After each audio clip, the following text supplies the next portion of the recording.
ढाका के इलाके में जो रक्सौल है, सीतामढ़ी है, मधुबनी है, गोपालगंज है, इन सब जिले में एयरपोर्ट का निर्माण हो। और आप सोचिए साथियों, उत्तर प्रदेश में 12 एयरपोर्ट बन रहे हैं, झारखंड में 4 एयरपोर्ट बन रहे हैं, और हमारे यहाँ एक एयरपोर्ट बना, वो मात्र दरभंगा। और हम लोगों ने वही समझौता किया था भारत सरकार में जाकर 2014 में, जब मैं नगर विकास मंत्री था और नगर विमान को भी देख रहा था, तो मैंने भारत सरकार से समझौता किया कि बीटा में एयरपोर्ट बनेगा। नीतीश बाबू ने कहा था कि अरे राजगीर में बनवाना है, भारत सरकार ने कहा जमीन दो, एयरपोर्ट पाओ। हम तो ये कहना चाहते हैं साथियों, भाजपा की सरकार बनाओ, कोई ऐसा प्रमंडल नहीं है जहां एयरपोर्ट बनाने का काम भाजपा की सरकार नहीं करेगी। और साथ ही साथ नीतीश कुमार जी को कहीं जमीन नहीं मिलता हो, अपने गांव कल्याण बीघा में जमीन दे, नरेंद्र मोदी की सरकार कल्याण बीघा में भी एयरपोर्ट बनाने का काम करेगी साथी। ये है कमिटमेंट, और क्यों नहीं होना चाहिए। बिहार के विकास में बिहार के लोगों का, देश के योगदान, बहुत बड़ा योगदान बिहारियों का है। और साथियों ये समझिए कि आप यदि सुंदर बिहार चलाना चाहते हैं, अभी रीगा चीनी मिल की चर्चा हुई, सभी लोग आते हैं कमिटमेंट करके चले जाते हैं, ऐसा नहीं होना चाहिए साथियों। उसका 2 ही कारण है।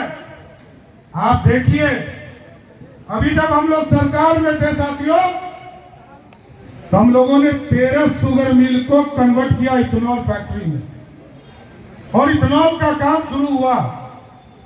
क्या आशुतोष जी बैठे हैं, ये लोग बड़ा काम कर रहे थे इसमें, और इन चीजों को बढ़ा रहे थे, और लगभग 35,000 करोड़ रुपया पूरे बिहार में इन्वेस्टमेंट हो रहा था। लेकिन जैसे ही सरकार बदली, सारा बिजनेसमैन भागने लगा, क्योंकि सबको डर है कि रंगदारी मांगेगा, सबसे रंगदारी मांगना भी शुरू कर दिया। अब यदि बिहार में चाहते हो कि सुशासन स्थापित हो, बिहार में लोगों को रोजगार मिले, बिहार में रीगा चीनी मिल चालू हो, तो बिहार में भाजपा की सरकार लाइए। हम आपको गारंटी देते हैं, अपराधी या तो जेल में होगा, नहीं तो मिट्टी के अंदर दफन होने का काम करेगा। यह है भाजपा की सरकार, चाहे वो उत्तर प्रदेश हो, चाहे वो मध्य प्रदेश हो, चाहे वो गुजरात हो। साथियों, सभी जगह भारतीय जनता पार्टी लगातार इस देश को बढ़ाने का काम कर रहा। और आज सोचिए, हमारे यहाँ बिहार के विकास का पैसा दूसरे प्रदेशों में जा रहा है। हमारे बच्चे पढ़ने के लिए प्रत्येक वित्तीय वर्ष में 20,000 करोड़ रुपया हम दूसरे राज्य को देते हैं साथियों। अब ऐसा बिहार बनाना है। अच्छा, सबसे ज्यादा बुद्धि किसको है? अरे बिहारी को है ना। अब कैसे है उसका भी समझिए। IAS IPS कहाँ होता है सबसे ज्यादा? बिहार में। तो सबसे ज्यादा बुद्धि किसको है? तो बिहारी को। और सबसे ज्यादा कॉलेज कौन स्टेट में है? सबसे ज्यादा कॉलेज कर्नाटक और तमिलनाडु में। अरे ऐसा सरकार बनाओ, ये लोग एगो जिला में कॉलेज खोलते हैं, एगो डिग्री कॉलेज है पूरे शिवर में, तो ये लोग बहुत कहते हैं हमने बहुत काम किया। अरे ऐसी सरकार बनाओ जो प्रत्येक प्रखंड में एक एक यूनिवर्सिटी खोलने का काम भाजपा की सरकार करेगी साथियों। ये चीजें बढ़ाना है, बिहार को सुंदर बनाना है। और हम ऐसे बिहार के साथी हैं जो बिहार दुनिया पे राज करता था। आज पंडित चाणक्य ने सपना देखा था अखंड भारत का, और अखंड भारत का सपना आज का भारत का 3 गुना भारत था, और उस भारत को बढ़ाने का काम किया।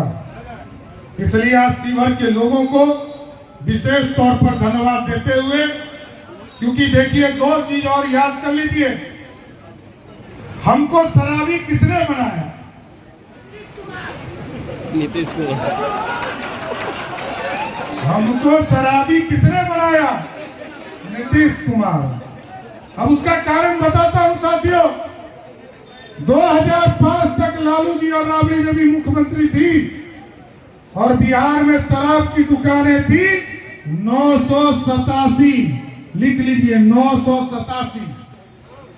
और जब 2005 में नीतीश कुमार मुख्यमंत्री बने और 2016 में हमारी बहनों को देखकर कहा कि हम शराबबंदी कर रहे हैं, ऐतिहासिक फैसला है।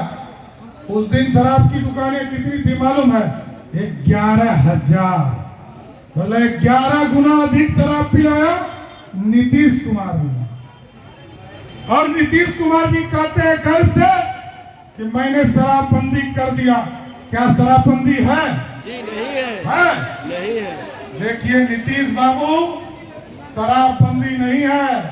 और मैं तो कहता हूं, कल तक तो ब्लॉक में शराब बिकता था, बाद में नीतीश बाबू अब पंचायत में बेचवाते थे, अब तो होम डिलीवरी हो रहा है, घर घर शराब पहुंच रहा है। ऐसा कोई घर ही नहीं है जिस घर में टेलीफोन कीजिए घर में होम डिलीवरी हो जाए। अब नीतीश कुमार के विकास मॉडल को समाप्त करना। अब तो थक गए, बूढ़े हैं, बुजुर्ग हैं, अब कितना दिन मुख्यमंत्री रहेंगे पता नहीं है। इनको बीच बीच में कीड़ा काट लेता है प्रधानमंत्री बनने का। नहीं, पिछले बार कीड़ा काटा था तो कितना आया था? 2 सीट ना। अबरी कितना आएगा? जीरो। अबरी खाता नहीं ना खुलेगा। इसलिए अब शिवहर की जनता से आग्रह करूंगा कि 2024 में